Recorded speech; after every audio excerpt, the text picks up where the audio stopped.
Welcome everyone, কেমন আছো সবাই? আজকের গল্পটা হচ্ছে ন্যান্সির। আর ন্যান্সির একটি দক্ষতা ছিল, সে হচ্ছে তার অনেক পিনিক ছিল। বুঝতে পারছো? সো সে একটা গ্রামের সবার সাথে ঘবঘব করতে চাইতো। আর তারপরে কি হলো, মূল ঘটনা আসা যাক। 18+ এর নিচে যারা তো সবাই এই ভিডিওটা অ্যাভয়েড করো ভাই, দেখিস না তোরা। আর যদিও তোরা অনেক বেশি পাকনা, তারপর ভাই দেখিস না, বুঝছস? এন্ড সবাই সাবস্ক্রাইব করে পাশে থাকো, নোটিফিকেশন অন করে দাও এভরিওয়ান। গল্প শুরু হয় একটি গ্রামের খুব সকালে, যেখানে ন্যান্সি নামের একটি মেয়ে গাছের উপরে গপ করতেছিল। আও, আর সেখান থেকে কিছুটা দূরে ন্যান্সির কাকা তার কাস্টমারের লিস্ট দেখতেছিল। তার কাকা গরম জিনিস ঠান্ডা করার কাজে নিয়োজিত ছিল, আর সে ছিল মূলত তার দালাল। আর ন্যান্সি নিজের নাম নাম সব ঠিকঠাক করে তারপর আসলো গপাগপ। তারপর তারা একটু কথা বলে।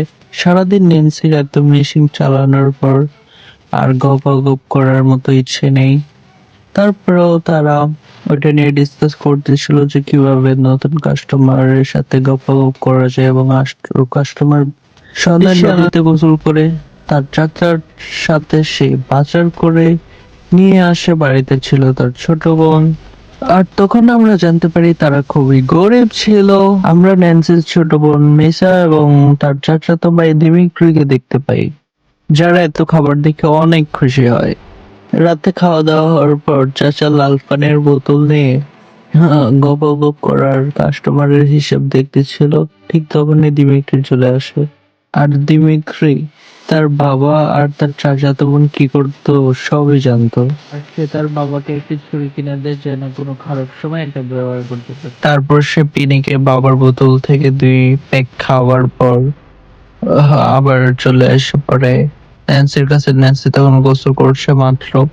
গোসল করা শেষ হয় প্রায়, তখন সে আরেকটা কাস্টমারের জন্য রেডি হচ্ছিল।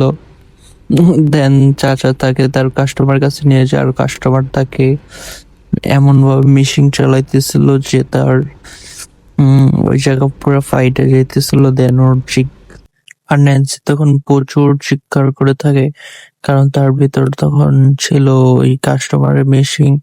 আর তখন এই চিৎকার বাইরে থেকে তার চাচা সহ্য না করতে পারে, ভিতরে চলে আসে। আর তখন ওই ছেলেটা তার সাথে অনেক রুড বিহেভ করে, এবং যেহেতু ছেলেটা অনেক পিনিকে ছিল সে চাচাকে ধাক্কা মারে। তারপর চাচা ওইখানেই ওই ছুরিটার কারণে লাইগা পুরাই পটল তোলে। ঠিক তখনই আম, এসব ঘটনার পর তাদের ফ্যামিলি অনেক দুর্ভোগে পড়ে যায়।